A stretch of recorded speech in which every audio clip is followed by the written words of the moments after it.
During today's show, we cover the opening of a new playground in Goshen.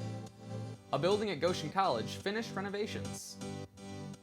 And we feature a walk for suicide prevention. All this on the Globe News Report. Welcome to the Globe News Report. I'm Bryce Stouffer. And I'm Katie Spoor. The Globe News Report returns for another year. Katie, what are you excited about for this year? Well, the Steel Wheels are coming to Goshen October 20th, and so I get to interview them in a couple weeks, so pretty excited about that. Well, one thing a lot of people in the community are excited for is this new playground here in Goshen. A new inclusive playground opened on October 3rd in Goshen. The idea for the playground was inspired by a letter to Mayor Jeremy Stutzman from a student. Allison Prigge with the story. Carey's Kids Playground is an all-inclusive playground designed to accommodate residents of all ages with mobility or developmental challenges. The grand opening of the park was this week and has already gained the attention of many in the Goshen community.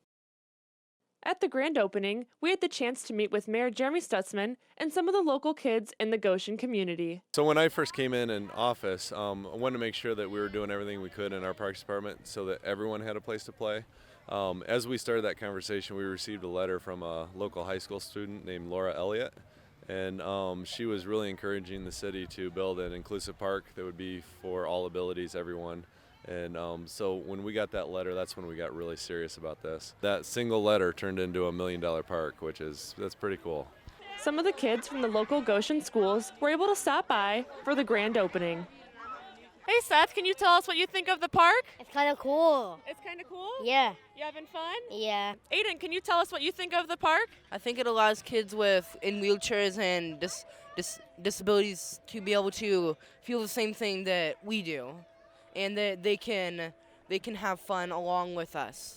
Mayor Stutzman talks about how the park hasn't only affected the youth of the community, but has also touched the hearts of the older generations. A gentleman came up to me I believe he's in his 70s or late 60s, wheelchair bound, and he was in tears. And he told me, you're building this for the kids, but this will be the first park I'll be able to go play with my grandkids at. So that's when we realized this is for all ages. It's easy to see that many kids are grateful for this opportunity and that the park will be used in the months to come. For Globe News, I'm Allison Prigge. It was such a great concept for a playground. I know my favorite memories growing up were playing on the playground with my friends. Yeah, and it's an awesome opportunity for those kids to make some memories that they weren't able to before. When we come back, a building reopened after renovations.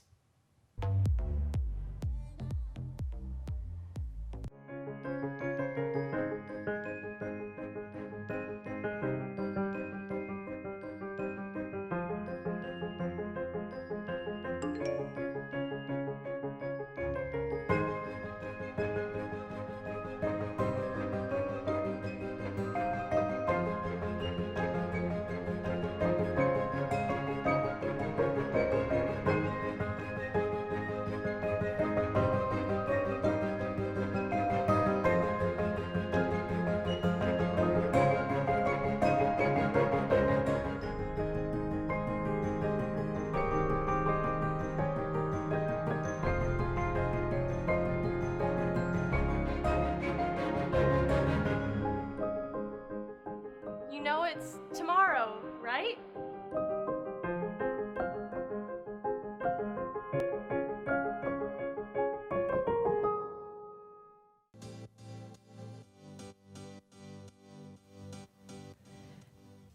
The Union Building on Goshen College's campus reopened this fall with a new look. The facelift received much fanfare. After 10 months of renovation, the Union Building at Goshen College reopened on September 2nd, featuring a brand new cafe and an art gallery. The project manager, Glenn Gilbert, has noticed a positive reaction to the changes. The vision was that this would become a center for students, but also a center for community, and that would bring community and students together. Goshen resident Yadira Diaz prefers the cafe's new layout. How it used to look like before, it was so dim and dark, and I think it was a little bit more narrow. So it was very limited to space, and so now it's really open and bright, and there's a lot more area to be in or work with.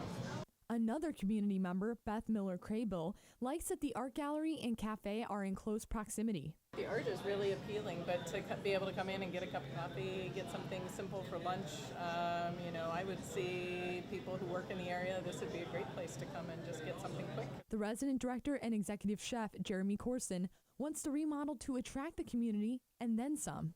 Just for it to be successful, for it to be a place that has good memories for students and faculty, for the community. I'd like it to become, just a good place that people know that they can come get something good to eat and see some great art. I've seen people coming in to visit and check it out, and hang out and order meals at the Leaf Raker Cafe.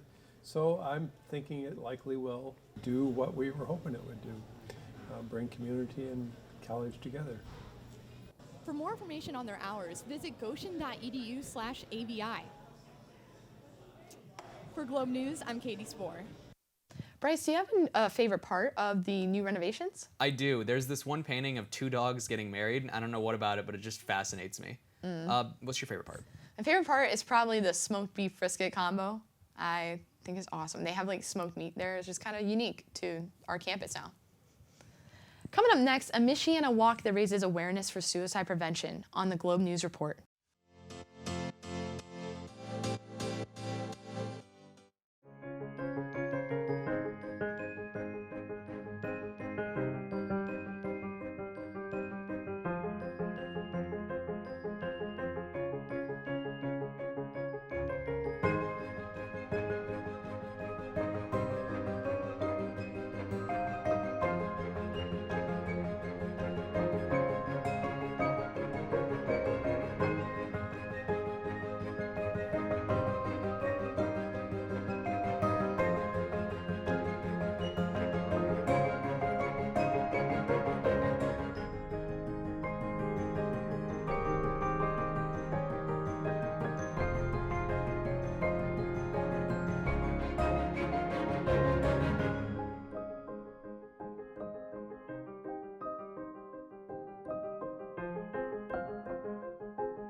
Mental health issues affect people everywhere.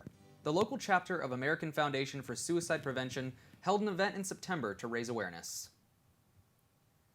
Saturday, September 7th, the American Foundation for Suicide Prevention, or AFSP, held a walk for mental health awareness.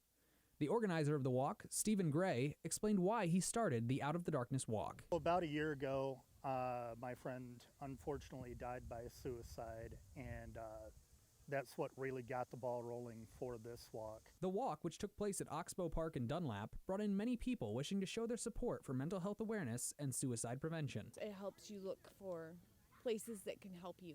It helps you find people that you can talk to. It'll help other people look for signs that you may have missed. It's nothing you have to do by yourself. Never. You never have to do it by yourself. Find somebody, anybody, because in turn they'll find somebody else, and they'll find somebody else. And that's the awareness program.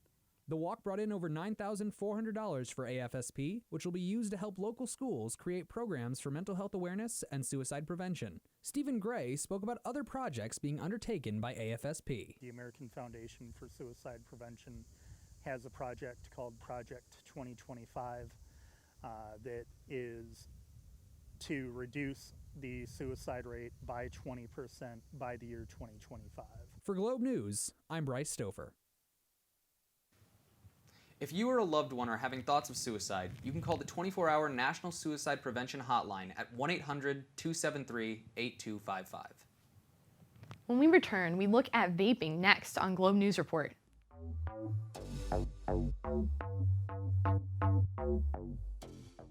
Goshen College. Everyone's at home here. Students from around the world and down the street find inspiration and lifelong friends in our unique, supportive community, right here in northern Indiana.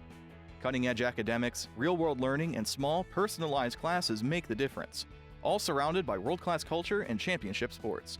Most importantly, it all leads to a record of amazing outcomes in diverse fields of study. From pre-med to social work, broadcasting to accounting, schedule your campus visit today at goshen.edu/visit.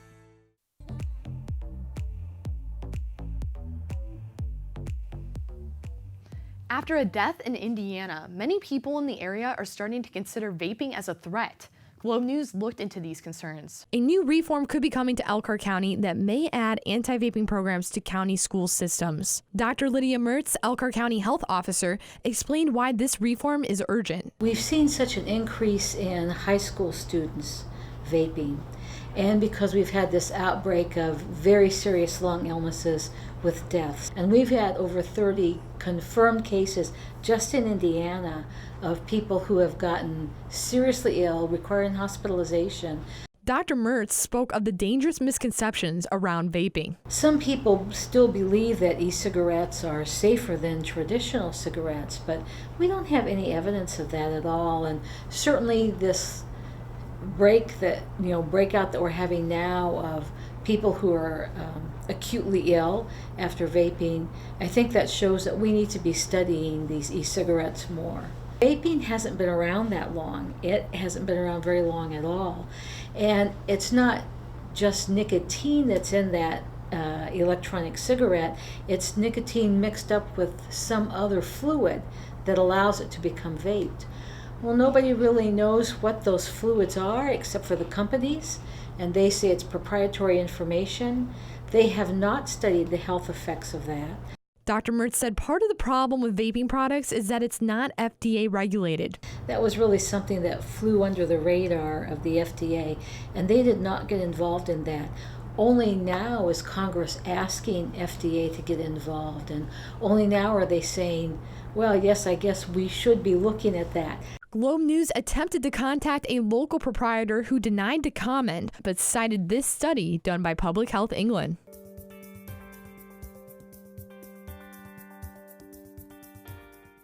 I mean, it just is so revolting. Look at this, that's just the inside of the jar. Here, a lump of tar. So that's what's going on inside your lungs. And now we're going to cut this tube. And look at that. There's loads of it. And this is only after 1 month. Let's just see. A little bit of vapour. That's the only one that's really got much in the way of colour. Just feels wet. My research, e-cigarettes are significantly less harmful than cigarettes. For Globe News, I'm Katie Spoor. What do you think about these shirts? I think they're pretty great. I know Dwayne's been a huge influence on my life since I came to college, and I haven't gone a single semester without having one of his classes. Me too. So over the weekend, our department chair of communication, Dwayne Stolzfus, is celebrating his 60th birthday. So Globe Media had these t-shirts made in honor of that. So happy birthday, Dwayne. That's it for today's show. Check us out on our social media at 91.1 The Globe, on our YouTube channel at 91.1 The Globe, and our website, globeradio.org. I'm Bryce Stouffer. And I'm Katie Spoor. This has been the Globe News Report.